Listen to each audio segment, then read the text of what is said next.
Hey everyone, Alex here from Japanese Masters, and today we're going to go over a little JLPT N3 grammar. That is ni, chigai, nai. Okay, let's go and dive right on into this. Okay, as you can see here, we have our ni, chigai, nai. And this can be preceded by a verb, a noun, an e adjective, or a na adjective. If we were to translate this in English, it's something close to I'm sure that the verb, noun, e adjective, or na adjective is going to happen or is true. However, this is a high confidence in the speaker. What that means is the speaker has high confidence. He knows for sure that this is going to happen. However, it is not set in stone. It is not guaranteed to happen. So if you're using this, you yourself have high confidence that this is going to happen or this won't happen. However, it's not totally set in stone. It's not guaranteed. Let's go ahead and break this down, and hopefully you'll understand it a little bit better. The first part we have is our V. That is a verb. This verb is going to be in plain form. Next, we have our noun. It's going to be any noun, and it's going to be a noun with nothing after it. That's mostly because we have our ni here. That's already going to act as our particle after the noun, so we don't need to worry about putting anything after the noun itself. Then we have our e adjective and our na adjective. Both of these are in plain form. Our na adjective is without the na, and our e adjective has nothing after it. Both these are just in their plain, simple form. Now we're moving on to our actual piece of the structure. We have our ni chigai. Now, the ni chigai comes from the verb chigau, which means to be wrong. If you notice here, we have the kanji for chigaimasu. Up here, I didn't put the kanji. It can be written with or without the kanji. It doesn't really matter. They're kind of interchangeable. But the important thing to know is that chigaimasu, the part here, chigai, is in its noun form. And for those of you who don't know how to change a verb into its noun form, it's really simple. You just take the verb from dictionary form, change it to its mas form, and don't add the mas. So, for example, the verb iku, to go. If you want to change that into its noun form, you would change it from iku to iki, and then just not add the mas. So just leave it as iki. And iki is the noun form of the verb to go. And then we have our nai. And the nai is going to be the negative plain form of aru. It can also be nai desu or arimasen. The only important thing here is that it has to stay in negative tense for this structure to work. So what that means is if you want to change it from I'm sure that this will happen to I'm sure that this won't happen, you don't change anything down here. What you change is these first four parts, your verb, your noun, your e adjective, or your na adjective. These will change it from I am sure that something will happen to I'm sure that something won't happen. That's why all these are in plain form. They're not in some specific form that denotes whether they are positive or negative. You get to choose that yourself. But this form in itself will always stay like this. This will always be negative. It can be nai, it can be arimasen, or it can be nai desu, or something like that, but it has to stay negative. Okay, let's go ahead and go through a couple of examples. The first example is, I'm sure we will win tomorrow. That's ashita, oretachi te katsu ni chigai nai. Now, the first thing that I want to mention is that we have our ni chigai nai. This is just added to our katsu being to win in Japanese. And like I just mentioned before, that this has to be a verb in plain form. This is a verb in plain form. Katsu is the dictionary form of the verb to win in Japanese. The dictionary form is also the present plain tense of the verb. So we're following the rules here. And if you notice, I use the nai here. Like I said before, it can be anything that's negative tense. Going back a little bit, we have our oretachi. Now, when I was designing this sentence, I was thinking of something like a baseball team or something, like someone in the baseball team saying, I'm sure we'll win tomorrow. So when I was thinking of that, I was thinking of a whole bunch of guys talking to each other, and ore is something that almost exclusively is used by guys, and it's usually used in an intimate sense, which means that with close friends.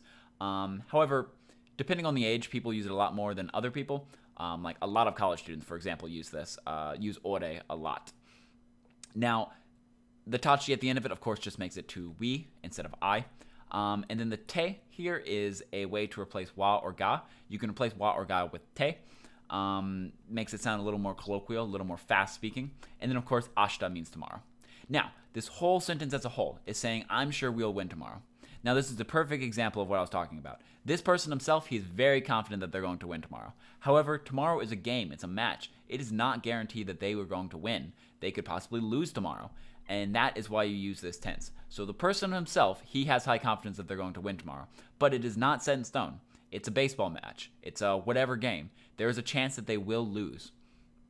Okay, let's go ahead and move on to the second sentence. The second sentence is, I'm sure today's storm will not be dangerous. That is, 今日の嵐って危なくないに違いないです. Now, the first thing that I want to mention is what I was talking about a couple slides ago. If you notice here, this always stays in negative tense.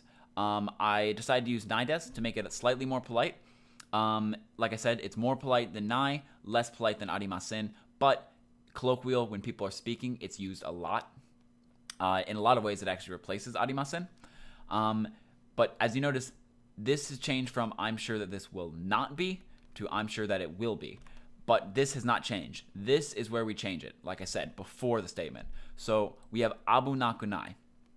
So instead of abunai, which means to be dangerous, I put it into negative tense, abunakunai.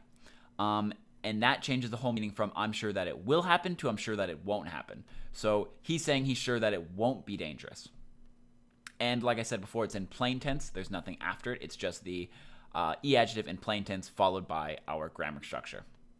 Moving back a little bit further, we have our kyo, which of course is today, arashi, which means storm in Japanese, so together it's today's storm, and then a te, of course, again, is going to replace our wa or our ga. Okay, let's move on to the final example. The final example is a little bit long. It's, I'm sure I won't pass today's exam because I couldn't sleep last night. That's, kino nerare nakatta sei de, kyou no shiki no gokaku shinai ni chigai arimasen. I know, really long sentence here. Let's go and break down each piece. I assure you, it's really not that complicated. So the first part we have is kino, which means yesterday. Then we have our neirare nakatta. Now this is neru, which means to sleep, but this is in past plain potential form. This right here is nakatta is usually used for negative past, and then arare is used for potential. So together this is past potential, and then because we're not using any mas or masin, this is plain form. So overall, this just translates simply to couldn't sleep. Then we have seide. This is something I actually covered in my last video on JLPT N3 grammar. That's okagede and seide. This one basically means because of or thanks to, but it is used in a negative sense. So basically saying, thanks to me not sleeping last night, something bad is going to happen. If something good had happened the previous night, like thanks to my studying last night, I'm going to pass the exam, then that's when you use okagede. So yeah, this one just adds a little bit of a negative connotation.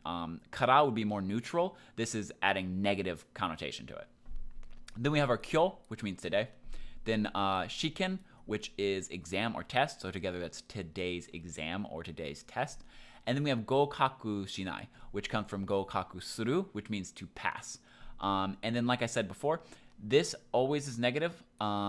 This, however, is what's going to change. So you're sure you won't pass the exam. So you change this into past plain form. So suru changes to shinai.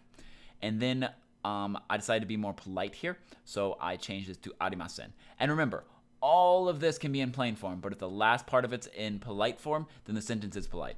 Like, if I had reversed it and somehow managed to make this sentence all with polite, but then added nai here, the sentence would be plain form. Remember that. It's always the last verb or last phrase or last piece of the sentence that determines the politeness of the sentence. So yeah. So I hope the sentence now makes a little bit more sense. It's really not that complicated. The main part of it right here is the gokaku shinai ni chigai arimasen. Yeah. That is it for today's lesson. The main takeaway I want to have from this is that you use this ni chigai nai, ni chigai nai des, ni chigai arimasen when you want to say that you yourself have high confidence that something will or won't happen, but it is not set in stone. It is not 100% guaranteed. Also remember that this is the second part of this, the nai des, arimasen, is always negative. If you were to change that, it would change the meaning of it and it would no longer be this grammar structure. Remember, if you need to change whether it will or won't happen, change it back here, not up there. If you have any questions, feel free to put those in the comments below. I'd be happy to answer them. If you have any criticisms, also put that in the comments below. I'd be happy to address that. Until next time, keep studying Japanese. All right, everyone. See ya.